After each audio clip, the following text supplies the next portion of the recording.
Excuse me, Yes po ate. magpapa-cash in lang ako. May cash in ka? Cash in? Magkano te? Kaya ba ng 5,000 yung ipapa-cash in? 5,000. Apo, Kaya kaya ba? naman. Ay naku, buti na lang Magpapa-cash kaya. in po ba kayo? Magpapa-cash in ako. Magkano ang charge? 100 pesos po yung charge nung Hanapin ko 5,000. lang yung number na. Sige po. Ate Des, pabili po. Ano sa'yo, be? Unahin mo na tong bata. Hanapin ko lang yung number ko. Kopi ko blanca lang po. Unahin ko na po. Okay lang po. Sige, okay lang. Isa lang, be? Apo ate, isang twin pack lang po. 16 to, be, ha? Sige po ate. Sige, wait lang. Tabi, 16. Ito po yung bayad te. Salamat Teka po. lang, yung sukli mo. May sukli ka pa. Iwanan mo na naman yung sukli mo, tapos Sukli pa pala, hindi ni mama mo, nakalimutan. di ko binigay yung sukli mo. Sukli mo, 4 pesos. Thank you po. you. Be, ito na yung number. Sige Nakita po, ko na. ate. Wait lang po, Buksan ko lang po yung GCash ko. Sige, sige. Paano na lang pag okay na ha? Wait lang po. Pabanggit po ako ng number, te. 0928 0928 8319 8319. Okay. Ano ko po, ulitin ko po, 0928 8319. Tama po. Be, tama. 5,000 po, no? 5,000. Bali, 5,100 po yun, ha? Be. Sige po. Okay na ba? Double check po kung tama po ba yung yung pangalan. Tama. Yan Tama yun. po. Tama. Sige po. I-send mo na lang. Kunin ko po muna yung bayad. Bali, 5,100 po. Eto yung bayad, be, Sana po. Pabilang na lang.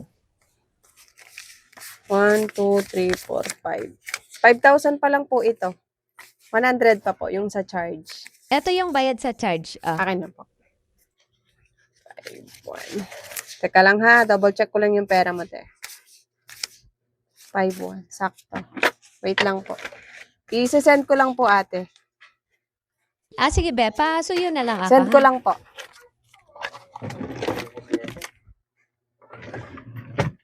Ito po, nasend ko na, te. Patingin muna ako. Nasend na. Sige po, paano Teka na? lang ha. Andito na. Wala pa kasi sa I-screenshot akin. ko muna. Wala pa sa akin. Hindi pa pumasok. Sandali lang na.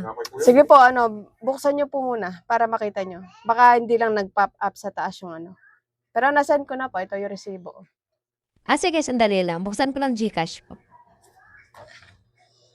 Bakit ganon? Yung pinakashin ko sa'yo, wala pa. Di pa pumasok sa Anong akin. wala pa po sa inyo? Wala pa, Wala pa sa Hindi pa akin po pumasok? Di pa pumasok. I-refresh nyo po, baka na-delay lang. Anong na-delay? Hindi naman Nasaan mo na-delay na yung pag nasenda eh. Wala pa sa akin, Di pa rin pumasok. Tignan mo, wala pa. Hindi pa rin pumasok? Wala pa sa akin. I-refresh nyo po, baka na-delay. Pero hindi na-delay si Gcash. Pumapasok agad yan. Tama naman po yung number nyo, di ba? Ayan yung resibo. Tama po yung number at pangalan, di ba? Oo, tama naman yan. Pero bakit wala pa hindi sa pumasok Gcash sa ko yung inyo? pinakashin ko sa'yo? Di pa pumasok. Teka lang ha. Paano nangyari? Wala pa sa akin Tignan mo, wala. History. Ito, pumasok na Nabawas na sa account ko. Bakit wala pa sa akin kung I-check nabawas nyo na sa nga po account sa mo? nyo, te. Wala pa Dun sa dito ilalim, sa transaction history. Baka hindi lang lumabas dyan sa sa balance nyo. Wala, di ko nakikita yung amount Wala sa balance Hindi, Paano ba pindutin to? nyo yung mata para makita nyo yung balance. Ito mata. Baka kaya walang balance kasi Buksan ko yung mata. nakapikit.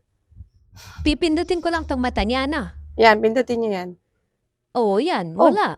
Bakit wala pa rin laman? Nasend ko na Wala, tignan mo. Wala man. Wala pa?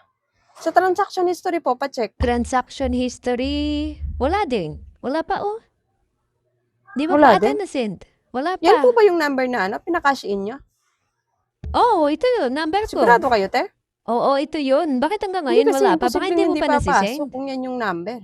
Wala pa nga siya. Ulitin mo na lang. Hindi Tama pa po, diba? pumasok. 0928 831.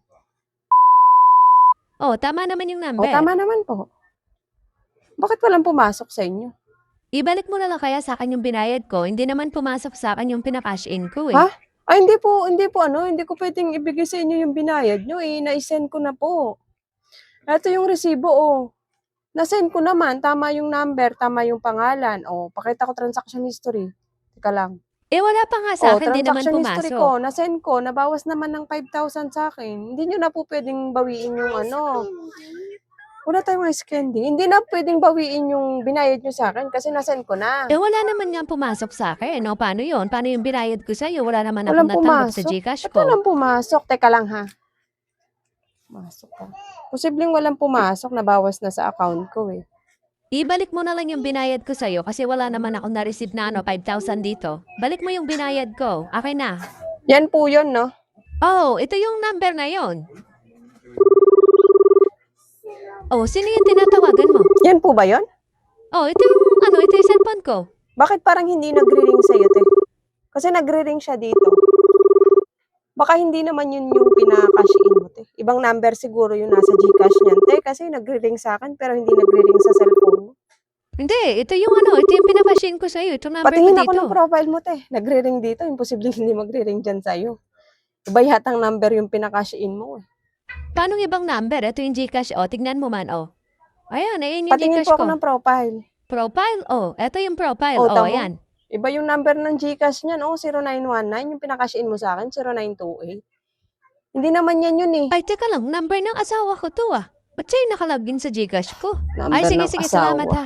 Baka nandun sa kabilang cellphone Ay, yung baka nandun na nakalagin to yung, Gcash yung ko. pinaka-cash in nyo, nandun na sa number ng asawa mo. Babawiin mo pa yung binayad mo sa akin, hindi naman pala yan yung pinaka-cash in mo.